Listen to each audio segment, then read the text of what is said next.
TV-ga Bulsho ayaa warbixin ka diyaariyay dugsiga sare Muuse Yuusuf oo ah dugsi qadiimi ah waxaana ka baxay badi ardayda waxbarashada sare ee gobolka Sool. Dugsigan oo la aasaasay 1980 ayaa waxa uu soo maray marxalado kala duwan waxaana dhigta dugsigan ku dhawaad 1500 oo arday oo maalin kasta halka ku qaata si hamsabil leh waxbarashadooda. Waxa inta ku guda jira booqashada iskoolka indhaha ay u qabanayeen ardayda dhigata 5 kamid ah oo la guddoonsiinaya abaalmarino kala duwan. waxaa nooga warbixiyay halka uu maray dugsiga maamulka iyo macallimiinta dugsigaasi. Samtig buu ahaa marka ardayaan runtii la soo koobi karin oo aad u badan oo caalamka daafiisa ku faaftay ayaa ka baxday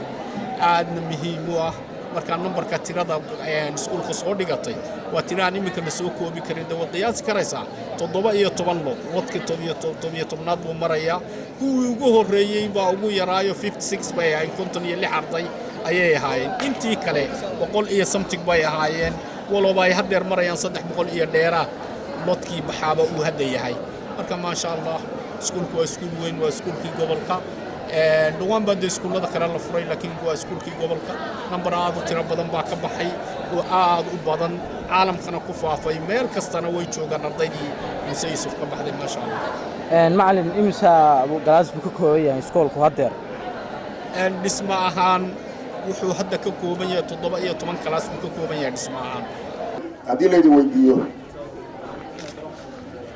war iskuulka Muuse Yuusuf kormaa dhisay waa kuma ninkan Muuse Yuusuf lagu magac daray waa kuma su'aalaha haddii lagu weydiiyo waxa laga yaabaa inaad ka jawaab karin waxaan jeclahay isbarada bilanta saad inta loo dhinteen inaan idin sheego oo iskuulka waxa dhisay 1980 هلا السعودية كانوا يادسي وحادسي ذلك الشعب كان يكون ولا مقالة أما الدبادة يدرك بوليس ذلك هو الشيء مقالة أما الضبط كان هو الشيء والدبادة وحيد شيء قارهان عربها يوميها بنشوري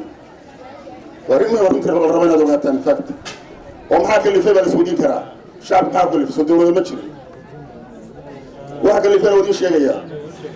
وصلت حين تلميذك مركز الغبحة عندهم وحياة فانتشروا في الأرض عندهم كلمات كشرين غير مبوية غير كونفور هذا غير بري هذا غير لوكاس الكلمات كشرين دبتوي بدل ما كان الشيء أظفر بدل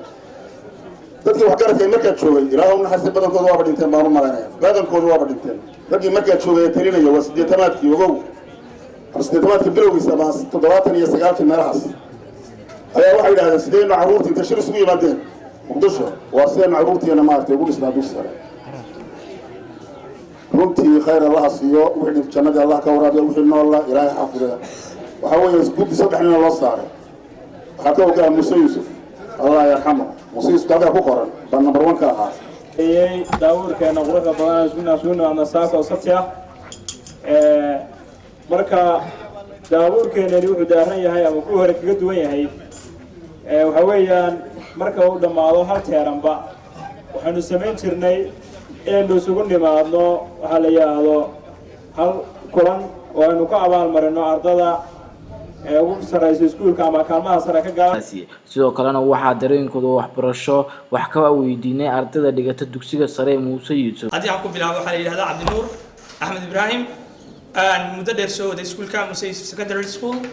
aan form 1 ila form 4 alxamdulillaah rabbil caalamiin maanta farxad weyn bay tahay inaan aniga oo meeshii aan ku hamiyay meel kamida aniga oo soo gaaray in warahmatullahi wabarakatuh magacaygu Faadumo Maxamuud ka tirsan classka form 4B waxaan ku suganahay iskuulka taariikhiga ee Muuse Yuusuf Secondary School waxaan ku faraxsanahay maanta anoo classkayga dhex jooga inaan soo booqateen oo aan dareskayga iyo ardaydeeda sawir iyo video ku duubayo aad baad u mahadsantihiin dhammaantiin saxaafadda u heelan inay ardaydooda la qaybsadaan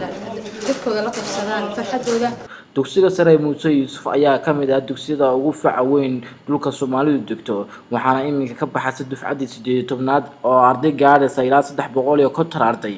Farxaan Maxamed Aydiid TV-ga caalamiga ee Bulsho Laascaanood.